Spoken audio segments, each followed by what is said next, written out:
عورت کو ویسے بھی قابو کرنا بڑا آسان ہوتا ہے۔ اعلیٰ حضرت بریلوی رحمۃ اللہ علیہ فرماتے ہیں بیٹیاں نازک شیشیاں ہوتی ہیں، ان کو تو ذرا سی چوٹ لگے تو ٹوٹ جاتی ہیں۔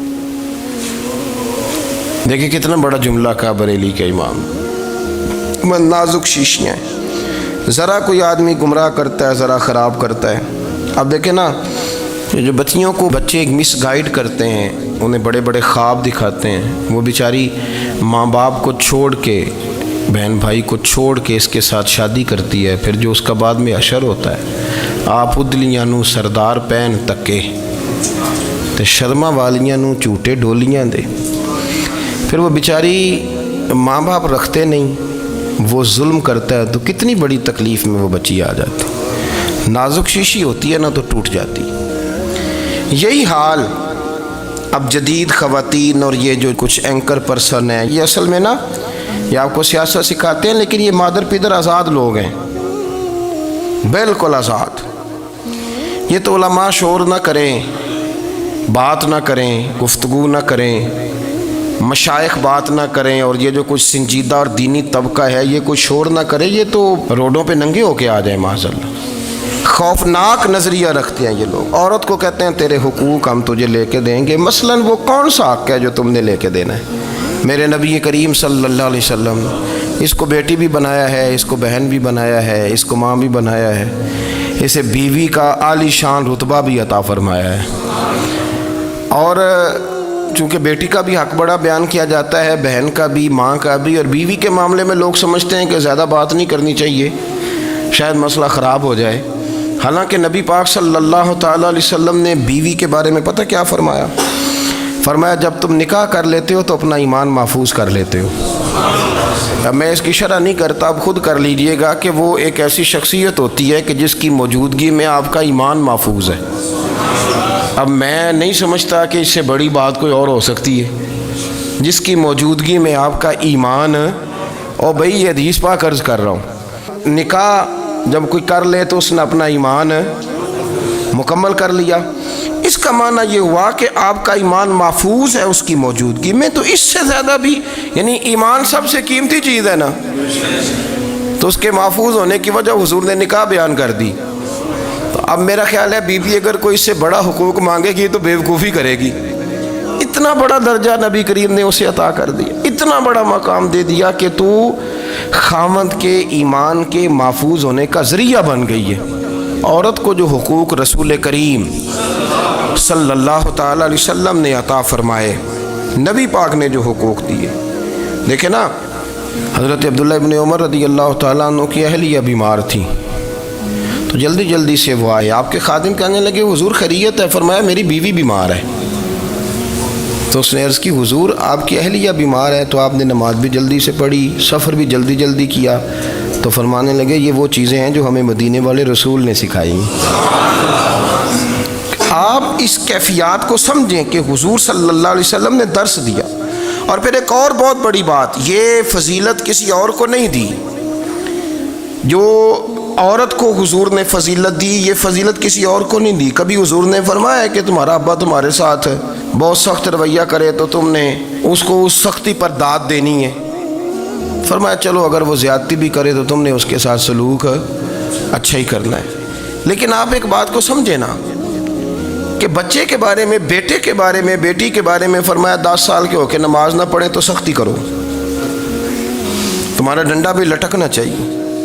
بہت ساری جگہوں پہ بہت سارے لوگوں کے لیے سختی کا حکم دیا، لیکن عورت کے لیے حضور نے جو جملے کہے، اصل میں ہم سمجھتے ہیں کہ یہ ایک بات ہے، مشہور ہو گئی ہے روایت حدیث، تو بس اس کے پس منظر پر اور جملوں کے حسن پر شاید معاذ اللہ غور کرنے کی ضرورت نہیں، ذرا اس لفظ کی تاثیر پر غور کریں۔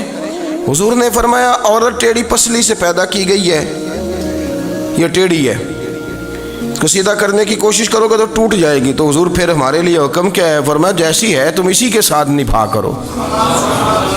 آپ سمجھیں کہ اتنا محفوظ حضور نے درجہ دے دیا بی بی کو، اتنا محفوظ کہ فرمایا غلطی بھی ہو تو میرے غلاموں تم اس کے ساتھ نبھا کرو، گزارا کر لو۔ کو کیا اور حق چاہیے عورت کو؟ جس کو اس کی غلطیوں سمیت نبی پاک نے قبول کرنے کا حکم دے دی کہ اس کی کمزوریوں سمیت قبول کر لو. اب اس کو اور کیا کوئی کمزوریوں سمیت قبول کرتا ہے؟ کبھی آپ دکان پہ بیٹھے ہو تو آپ کہیں بھی اس میں یہ بھی غلطی، میرے مال میں یہ بھی کمزوری ہے، یہ بھی کمزوری ہے، یہ بھی کمزوری ہے، تو کر لے قبول. کرتا ہے کوئی؟ کوئی شخص ایسا ہو جو کسی چیز کی کمزوریاں بیان کر کے کہ اسے قبول کرو؟ پر رسول کریم صلی اللہ تعالیٰ علیہ وسلم نے نا ہمیں سبق دیا، حضور نے ہمیں درس دیا، نبی پاک نے ہمیں پیغام دیا.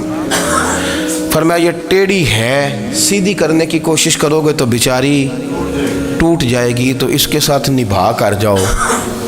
آپ میری بات کو سمجھیے گا.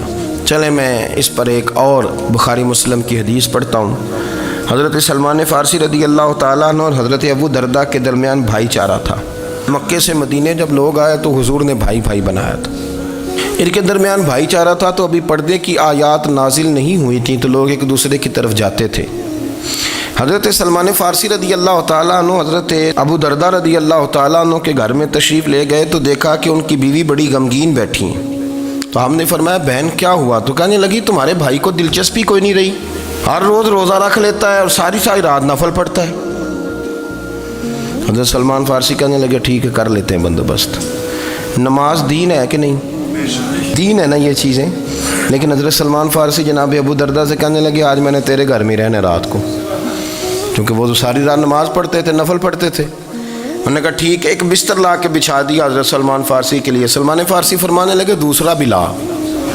کہا وہ کیا کرنا ہے؟ فرمانے لگے تو نے بھی سونا ہے، میں نے بھی سونا ہے، تو نے بھی سونا ہے. عشاء پڑھیں گے اور پھر دونوں سوئیں گے. کہا میں نے تو نماز پڑھنی ہے. فرمایا تہجد کے وقت اٹھ کے پڑھیں گے، اللہ کے رسول بھی رات آخری حصے میں جا کے نماز پڑھتے ہیں. ادھر ساتھ سلا لیا. وہ تھوڑی کو دیر سوئے، اب عادت تھی ساری رات اٹھنے کی، ذرا اٹھنے لگے بستر سے تو حضرت سلمان فارسی فرمایا چپ کر کے سو جا، وہ بڑی رات پڑی ہوئی، چپ کر کے سو جا. وہ لیٹ گئے، پھر اٹھنے لگے تو فرمایا سو جا چپ کر کے، بڑا ٹائم ہے. سحری کے وقت اٹھے، نفل پڑھے. ان کا ارادہ تھا روزہ رکھنے کا، تو فرمانے لگے کل رکھا تھا نا نفلی روزہ؟ جی رکھا تھا. پرسوں بھی رکھا تھا، ترسوں بھی رکھا تھا. فرمایا آج نہیں رکھنا، آج میں تیرا مہمان ہوں، سارا دن کٹھے مل کے روٹیاں کھائیں گے، آج نہیں روزہ رکھنا. سلا دیا. اب حضرت ابو درداء رضی اللہ تعالیٰ عنہ کہہ تو کچھ نہ سکے، پر کہنے لگے سلمان تم پتہ تم کیا کر رہے ہو؟ نہ تم نے مجھے رات اٹھ کے زیادہ نفل پڑھنے دیے، سویرے روزہ نہیں رکھنے دیا. تو حضرت سلمان فارسی کہنے لگے کوئی لمبی بات تو نہیں نا، چلتے ہیں نا ابھی فجر میں مسجد نبی میں، تو نبی پاک کو بتاتے ہیں. سرکار دو عالم علیہ السلام کی خدمت میں تو اپنی بات کرنا، میں اپنی کروں گا. حضور نتیجے کا اعلان فرما دیں گے، بات طے ہو جائے گی. حاضر خدمت ہوئے، عرض کی یا رسول اللہ صلی اللہ تعالیٰ علیہ وسلم یہ ساری رات نفل پڑھتے ہیں، ہر روز روزہ رکھتے ہیں، ان کی اہلیہ غمگین بیٹھی ہیں، حکم فرمائیں. تو نبی پاک صلی اللہ علیہ وسلم نے فرمایا پھر ہوا کیا؟ یا رسول اللہ میں نے رات سلایا ہے، سحری میں اٹھایا ہے، سویرے روزہ نہیں رکھنے دیا. نبی پاک نے فرمایا سلمان فارسی نے ٹھیک کیا ہے، سلمان فارسی نے ٹھیک کیا. پھر حضور نے فرمایا، نبی کریم نے فرمایا ابو درداء تیرے اوپر اگر اللہ کا حق ہے، اس کے رسول کا حق ہے، دین کا حق ہے، تو فرمایا تیری آنکھ کا بھی تیرے اوپر حق ہے، تیرے وجود کا بھی تیرے اوپر حق ہے. یہ حضور نے فرمایا تیرے بچوں کا بھی تیرے اوپر حق ہے، تیری بیوی کا بھی تیرے اوپر حق. اس حق کو بھی سمجھے. حقوق اللہ بھی ہیں، پر تیری آنکھ کا بھی تیرے اوپر. کیا مانا کہ تیری آنکھ سونا چاہتی ہے تو اسے سلا بھی، تیرے وجود کا بھی تیرے اوپر حق ہے. تو تیرا وجود آرام کرنا چاہتا ہے تو اسے آرام بھی کرا. اور پھر وہاں نبی پاک صلی اللہ علیہ وسلم نے فرمایا میں تم سب، سننا یہ لفظ حدیث کے، حضور نے اسی موقع پر فرمایا میں تم سب سے زیادہ اپنے رب کو جانتا ہوں اور میں تم سب سے بڑھ کر اپنے رب سے ڈرتا ہوں. حضور فرمانے لگے میں روزہ بھی رکھتا ہوں، افطار بھی کرتا ہوں، یعنی کبھی رکھتا ہوں اور کبھی نہیں رکھتا. فرمایا میں نفل بھی پڑھتا ہوں اور اپنی بیویوں کو وقت بھی دیتا ہوں. سرکار مسجد میں بھی آتے تھے، نواسوں کے ساتھ کھیلا بھی کرتے. صفیں بن رہی ہیں، مجاہدین کی تیاری ہے، تو میرا بھی نام لکھ دیا گیا ہے مجاہدوں کی لسٹ میں. لیکن یا رسول اللہ صلی اللہ تعالیٰ علیہ وسلم میری بیوی نے حج کی تیاری کر لی ہے اور میرے دوستوں نے، صحابہ نے میرا نام مجاہدین کی لسٹ میں لکھ دیا، تو میرے لیے کیا حکم ہے؟ یہ بخاری مسلم ہے. تو نبی پاک صلی اللہ تعالیٰ علیہ وسلم نے فرمایا جہاد پہ کوئی اور چلا جائے گا تو بیوی کے ساتھ حج کرنے جا، اسے محرم کی ضرورت ہے، وہ تیرے بغیر کیسے جائے گی؟ مجاہدین کو تو اور مجاہد مل جائے گا، پر تو اپنی بیوی کے ساتھ جانا۔ نبی پاک صلی اللہ علیہ وسلم نے مرد کو محافظ بنایا ہے، عورت کو مرد کا قیدی نہیں بنایا، بلکہ عورت کو حفاظت عطا کی اور مرد کو اس کا محافظ بنایا۔ اب بچیاں آزاد ہونا چاہتی ہیں، اور آزادی بھی وہ والی کہ جو بنیادی طور پر آزادی نہیں، فحاشی ہے۔ میں نے بہت پہلے کہا ہے کہ اسلام بیٹیوں کو قیمتی سمجھتا ہے۔ جس بندے کے پاس 20 تولے سونا ہو وہ چوک میں لے کے نہیں آتا، وہ قیمتی چیز ہے، اس نے چھپا کے رکھی ہوتی ہے۔ تو جو نبی پاک صلی اللہ علیہ وسلم کا کلمہ پڑھنے والے بیویاں، اسلام انہیں قیمتی سمجھتا ہے، کہتا ہے کہ تم قیمتی ہو، لہذا گھر کے اندر رہو، تم باہر نہ ہو۔ لیکن عورتیں ہیں کہ ان کو بلا وجہ لوگ خراب کر دیتے ہیں اور بلا وجہ وہ اس مغالطے کا شکار ہو جاتی ہیں۔ اب آگے بڑھتے ہیں۔ قرآن مجید نے سورہ نور کی آیت نمبر 30 میں کہا کہ کل للمؤمنین یغضوا من ابصارہم، فرمایا کہ اے محبوب علیہ السلام مومن مردوں سے کہہ دو کہ اپنی نظریں جھکا کے رکھیں، اپنی نظریں۔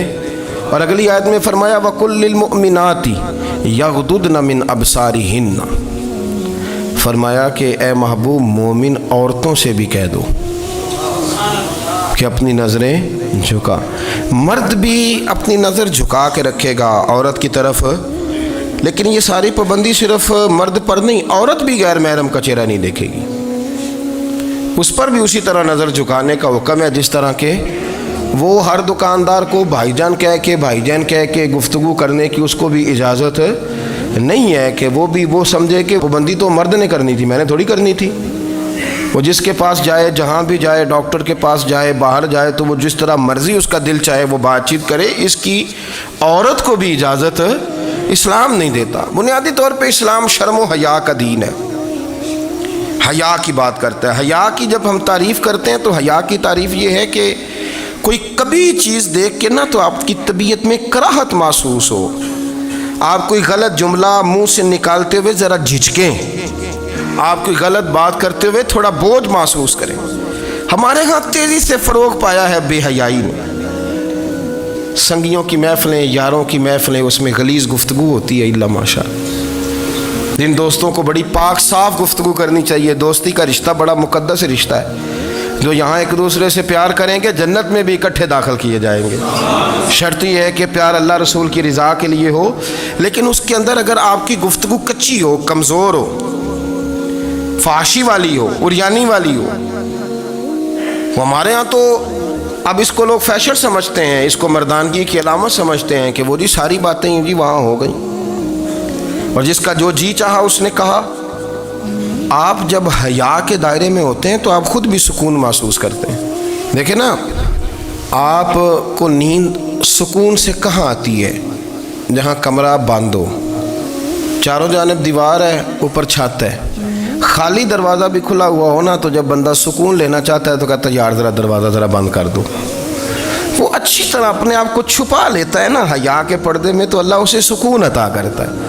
اور جو اس سے بھی زیادہ ٹھنڈی نیند میں جانا چاہتا ہے وہ کہتا ہے لائٹ بھی بند کر دو۔ اب وہ مکمل طور پہ سمجھتا ہے کہ میں چاروں جانب سے چھپ گیا ہوں، اگر میں کھل کے بھی سو جاؤں گا تو میرا چونکہ پردہ قائم ہے تو مجھے کوئی دشواری نہیں ہوگی۔ آپ جب چھپ جاتے ہیں، جب آپ حیا کے اندر سمٹ جاتے ہیں، جب آپ چادر کے اندر آ جاتے ہیں تو آپ بہت ساری جگہوں پہ آسانی محسوس کرتے ہیں۔ تو حیا تو آپ کو سکون دیتی ہے، حیا تو دل کو راحت دیتی ہے۔ میں بڑی ذمہ داری سے بات عرض کرتا ہوں، قرآن مجید نے نا ایک مقام پہ مذاق کو، ایک مزاح ہوتا ہے خوش طبی، وہ نہیں مذاق اڑانا، قرآن پاک نے نا مذاق کو ایک جگہ پہ جاہلوں کا طریقہ بھی قرار دیا ہے۔ بنی اسرائیل کے لوگوں سے حضرت موسیٰ نے کہا کہ گائے ذبح کرو اور ایک ٹکڑا مقتول کو مارو، زندہ ہو کے خود بتا دے گا مجھے کس بندے نے قتل کیا۔ تو کہنے لگے آپ ہمارے ساتھ مذاق کر رہے ہیں۔ تو قرآن مجید کہتا ہے کہ حضرت سیدنا موسیٰ علیہ السلام فرمانے لگے اعوذ باللہ ان اکون من الجاہلین، فرمانے لگے میں اللہ کی پناہ مانگتا ہوں کہ میں جاہلوں میں سے ہو جاؤں۔ یہ مذاق کرنا تو جاہلوں کا طریقہ ہے۔ اگر آپ کی زبان سے بے حیائی کا جملہ نکل گیا، اگر آپ کی زبان سے بے حیائی کا جملہ نکل گیا، آپ نے کہہ دیا کہ ہم آزاد لوگ ہیں، جو مرضی کریں گے، جو مرضی کہیں گے، جو ہمارا دل میں آئے گا کریں گے، تو پھر تو لوگ آپ کا وہ حشر کریں گے کہ آپ سے برداشت ہی نہیں ہوگا۔ جس کا لوگ مذاق بنا لیتے ہیں اور جو مذاق بن جاتا ہے پھر اسے کوئی جینے دیتا ہے؟ آپ حیا کی چادر میں چھپیں گے تو بچیں گے۔ اگر آپ نے اپنا مذاق بنوا لیا یہ کہہ کے کہ میں نے مرضی کرنی ہے، پھر یاد رکھنا چھپنے کو جگہ نہیں ملے گی، پھر تکلیف میں آ جائیں گے، پھر بہت بڑی اذیت کا شکار ہو جائیں۔ شرم و حیا، عرب کے اندر جو کنواری لڑکیاں تھیں ان میں بڑی حیا ہوتی تھی۔ الحمدللہ میں بڑے فخر سے کہتا ہوں کہ میرے پنجاب کی، میرے پاکستان کی بیٹیاں بھی 20 دفعہ ان کا ابا کہے تیری شادی کرنی ہے تو وہ آنکھ نہیں اٹھا پاتی آج بھی۔ یہ تو وہ چند لوگ ہیں جو کہتے ہیں ہم ہائی کلاس ہو گئے، ہمیں نہیں پتا کہ وہ روشن خیال ہو گئے ہیں کہ روغن خیال ہو گئے، پتہ نہیں کدھر چلے گئے۔ ورنہ ہماری بیٹیاں آج بھی جب ان سے ان کا باپ، ان کی ماں بات کرتی ہے تیری شادی کی تو وہ تو شرم کے ساتھ پچھلے سے پچھلے کمرے میں چھپتی ہیں۔ یہ اللہ نے فضل کیا ہوا ہے اس ملت پر۔ تو عرب کی لڑکی بڑی حیا والی ہوتی تھی، اس سے کوئی بات کرنی پڑتی تھی تو 20 دفعہ بات کی جاتی، پھر بھی وہ عورت چھپتی پھرتی تھی۔ حضرت عائشہ صدیقہ رضی اللہ تعالیٰ عنہ فرمانے لگیں میرے نبی پاک صلی اللہ علیہ وسلم عرب کی کنواری لڑکیوں سے بھی زیادہ حیا کرنے والے۔ قاضی اعجاز مالکی نے، شیخ عبدالحق محدث دہلوی نے، دیگر بزرگ جو سیرت نگار گزرے انہوں نے لکھا ہے کہ نبی پاک صلی اللہ علیہ وسلم کے اندر 100 مردوں سے زیادہ طاقت تھی، 100 مردوں سے زیادہ طاقت۔ اب جو بات کہنے لگا ہوں، جو نتیجہ دینے لگا ہوں، اس پر خاص توجہ آپ فرمائیں گے۔ ذرا فکری طور پر، نظریاتی طور پر ایک چیز کو سمجھیے۔ ہم سمجھتے ہیں کہ جوان لڑکا ہے جی جو مرضی کرے، عمر ہے جی۔ آپ ذرا بات پر غور کیجئے گا کہ حضور صلی اللہ علیہ وسلم میں طاقت 100 مردوں سے زیادہ ہے اور حیا کنواری لڑکیوں سے بھی زیادہ ہے۔ ذرا اس بات کا تقابلی جائزہ کیجئے گا کہ طاقت 100 مرد سے زیادہ ہے لیکن حیا کنواری لڑکی سے بھی زیادہ ہے۔ اس کا معنی یہ ہوا کہ جس ٹہنی کو پھل زیادہ لگ جاتے ہیں وہ جھکا کرتی۔ تو حیا تو حسن ہے، حیا تو آپ کو پاک صاف کرے گا، حیا تو آپ کو نرالا کرے گا، انوکھا کرے گا۔ وہ ہمارے ایک دانشور ہے، تو مضمون لکھا، کئی باتیں بڑی پسند آتی ہیں۔ وہ کہتے ہیں کہ میری اہلیہ، ان کو بھی کسی نے مس گائیڈ کر دیا تھا، حالانکہ اچھی خاتون ہے، کسی نے مس گائیڈ کر دیا۔ تو وہ بھی سماجی اور ویلفیئر، اور یہ خواتین کو شوق ہوتا نا بننے کا، تو وہ بھی سماج کے اندر اچھا مقام تلاش کرنے کے موڈ میں آ گئی۔ تو کہیں ایک دن جانا تھا تو بڑی بن سور کے میرے ساتھ وہ گاڑی میں بیٹھ گئی۔ تو میں گاڑی میں، عورتوں کو یہ بھی مسئلہ ہوتا ہے نا کہ ہماری تعریف کرو، تو کئی دفعہ بعد مردوں بیچاروں کو جھوٹ بولنا پڑتا ہے، تو زبردستی کراتی ہیں نا جی۔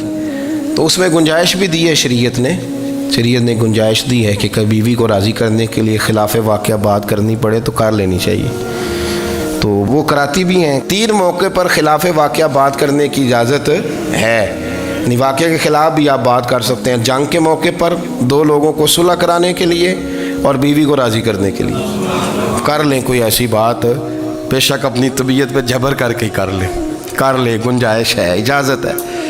تو وہ کہتے ہیں جب وہ گاڑی میں میرے ساتھ بیٹھی بن سور کے، تو وہ تقاضا کرنے لگی کہ میں نے بڑے اچھے کپڑے پہنے ہیں پر آپ نے توجہ نہیں کرائی۔ وہ سیاںا بندہ تھا، وہ چاہ رہا تھا کہ میری خاتون سمجھ جائیں۔